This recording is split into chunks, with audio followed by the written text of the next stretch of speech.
Ya reka mbasuhuze mbifuza bwa neza 5 kuri 5 bwa mukomeze mugubwe neza nk'ibisanzwe nge mwumva n'igifite imura amaje ngo mbageze amakuru atandukanye kugenda avugwa hirya no hino mu turere 30 tw'u Rwanda.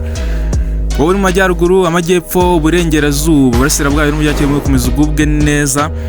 Iyi ngiyi rero ni Zabu TV ukurikiye. Amakuru rero agezweho ni menshi cyane ariko turaza kwibanda ku inkuru y'umunyarubavu aho navuga ngo ishyano ryacitse umurizo. No witwa Naushira Gahinda Kigingi bamwita Kanyenama. Uyu nguyu rero yafashwe n'irondo ry'umwuga afatirwa mu mudugudu wa Nyamugari, ari mu kagari ka Mahoko, umurenge wa Kantama, akaba mu karere ka Rubavu, aho yafatanywe igihanga cy'inka mu ntoki. Bagenzi babiri rero bari kumwe bahise bacika, bakaba abendaga rero kucyambutsa mu gihugu cya Repubulika ya Demokarasi ya Kongo RDC. Nimwe bajya bavuga ngo gufatanwa igihanga, ariko inkuru byaje kurangira ibaye impamo haboneka ufatanywe igihanga cy'itungo. Ese byari byifashe bite? Umwe rero mu bari ku irondo ry'umwuga ryamufashe yabwiye Imvaho Nshya uko bari batatu bari batwaye ibyuma na zimwe mu nyama z'inka, bashakaga inzira yo kuzambutsa ngo bazijyane muri RDC.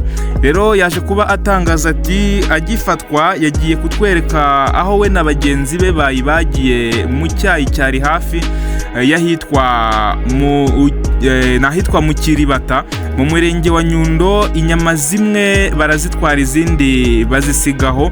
Uwo rero yaje kubashyikirizwa sitasiyo ya Ribu ya Kanama mu gihe umunyamabanga nshingwabikorwa w'umurenge wa Kanama witwa Nzabahimana Evariste yavuze ko nyuma yo gukurikirana basanze iyi nka yibwe umuturage witwa Mboneza Hassan wo mu mudugudu wa Macyazo mu kagari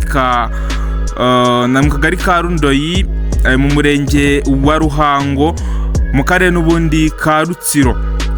Yaje kubagira ati wafashwe nubwo nawe ari uwo mu karere ka Rutsiro, we na bagenzi be babasanze mu murenge wa Kanama nk'abajura ba ruharwa, kuko nyine basanzwe baramenyekanye nk'abajura ba ruharwa mu murenge wa Kanama wo mu karere ka Rubavu. Rero ngo basanzwe biba inka n'ahandi hantu bakazigurisha. Ni mu gihe rero bafashwe n'ubundi bari gushaka inzira yo kujyana iyi nka bayambutsa ngo ize kuba ijyanwa hakujya muri RDC. Rero inka zimwe barazibaga bakajyana inyama, ariko ngo hakaba n'igihe bafata izindi nka bakazishorera bakazijyana ari nzima bakazambutsa hakujya muri Kongo. Uwo muyobozi rero yakomeje avuga ko n'aba bacitse abakora irondo ry'umwuga babamenye, bakaba rero bagishakishwa. Yashimangiye ko abaturage bakomeza gukaza amarondo no guhanahana amakuru kuri ubwo bujura kugira ngo abo bigize nabi babashe kuba bafatwa babiryozwe. Uwo muyobozi rero kandi yabwiye abafite inka mu bikuyu kugira ngo abashumba bazwi babashe kuba babarurwa, mbese batunge abashumba bazwi, abashumba babo babarurwe, kandi bagomba kuba ari n'abashumba barangwa n'imyitwarire myiza kugira ngo bataba intandaro yo kwiba inka zabo, ndetse no kugira ngo umutekano wazo urusheho kubungabungwa uko bikwiye.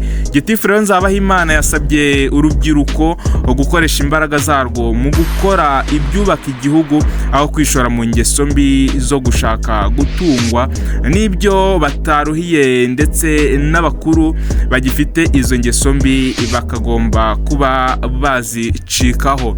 Ngayo nguko nuko byifashe muri Rubavu. Amakuru yacu abaragaruka buri saha uko maze kubimenyera. Kaduhure mu makuru y'ubutaha twumve byinshi cyane bivugwa hirya no hino.